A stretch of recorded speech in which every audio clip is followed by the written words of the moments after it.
Welcome back. Ahmedabad એએમસીની technical સુપરવાઇઝરની પરીક્ષામાં ગેરરીતિ અને 3 ઉમેદવારોના પરીક્ષાના પરિણામમાં ગેરરીતિ આચરવામાં આવી. OMR શીટ અને આપણે એમની revise final answer key positively બધાને અપલોડ કરી દીધી, જેથી સેમ ડે લોકો ઉમેદવારો ઘેર ગયા પછી એમના માર્ક ચેક કરી શકે.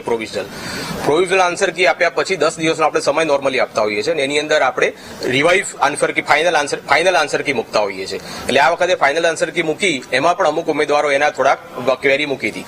એટલે એ ફાઇનલ આન્સર કીની ઉપર ફરીથી આપણે યુનિવર્સિટી દ્વારા જે પરીક્ષા લીધી હતી એના લોકોએ ફરીથી રિવાઇઝ આન્સર કી આપણી સમક્ષ પુટઅપ કરી એની અંદર. અને ત્યારબાદ પછી અગેન 6 ઉમેદવારોએ એના પછીથી એક કોર્ટ બેટર કરી હતી કે કોઈ દાખલાનો જવાબ એ નહીં કે બી કે સી નહીં કે ડી છે રીતનો. તેમાં પ્રોપર હાઈકોર્ટની પ્રક્રિયા પતી અને એમાંથી આ પ્રક્રિયાનો સારી રીતે નિકાલ કર્યો. અને પછી એ વખતે આપણે રિવાઇઝ ફાઇનલ આન્સર કી આપણે પ્રગટ કરી, અને પ્રગટ કરીને જેમાં માન્ય થતા તે ઉમેદવારોને આપણે 93 જણને અહીંયા નિમણૂક આપણને જે તે સમયે આપણે આપી. અહીંયા મીનવાઇલ હમણાં થોડા સમય પહેલા અમારી પાસે એક અરજી આવી હતી. કોઈક ભાઈની અરજી હતી કે કદાચ કોઈક એક સ્પેસિફિક કેન્ડિડેટનો જે છે એમાં માર્કમાં થોડો ફેરફાર છે, તમે ચેક કરાવી લેવું. એટલે તાત્કાલિક અમે સેન્ટ્રલ ઓફિસે સેમ ડે અમે આ ચેક કરાયું, તો અમને એક ઉમેદવાર આમાં પહેલા મળ્યો. એટલે તરત જ અમે કમિશનર સાહેબનું ધ્યાન દોર્યું અને તરત જ સેમ ડે સાહેબે અમને સૂચના આપી. એટલે અમે ફરીથી આખી પ્રક્રિયા ચેકિંગની કરી, તો અમને આવા 3 ઉમેદવારો મળ્યા કે જેના રિયલ આન્સર માર્ક્સ ઓછા હતા, અને આની અંદર એ લોકોના માર્કમાં થોડા ફેરફાર કે ચેડા કોઈએ કર્યા હતા એવું અમને માલુમ પડ્યું તાત્કાલિક. એટલે આ બધું જ અમે કમિશનર સાહેબનું ધ્યાન દોર્યું, તરત અમે સક્ષમ સત્તાનું અહીંયા પોલિટિકલ અમે તરત ધ્યાન દોર્યું.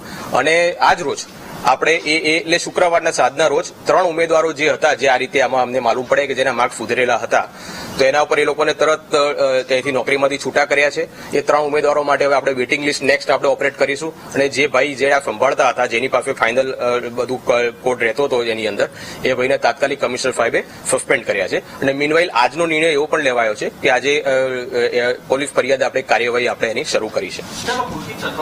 કોઈ નાણાકીય વ્યવહાર આ 3 ઉમેદવારો જોડે થયેલા હતા ખરા, એવું કોઈ અત્યારે કોર્પોરેશને આશંકા કરી જેના આધારે આપણે પોલીસને રજૂઆત કરશું? એટલે અમારા માટે પણ બિલકુલ એક આઘાતજનક વસ્તુ છે કે એક સેન્ટ્રલ ઓફિસર ટીમમાંથી આટલા વખત સુધી જે રિક્રુટમેન્ટ કરીને એમાંથી એક ભાઈ આ રીતે કર્યું છે. તો એટલા માટે જ આપણે પોલીસ ફરિયાદ આપણે તરત સાહેબે સૂચના અમને આપી છે, દાખલ કરી છે. ને એમાંથી જે પણ બહાર આવે એના માટે અમને પણ બિલકુલ અમે એના માટે રાહ જોઈને બેઠા છે કે શું છે આની અંદર.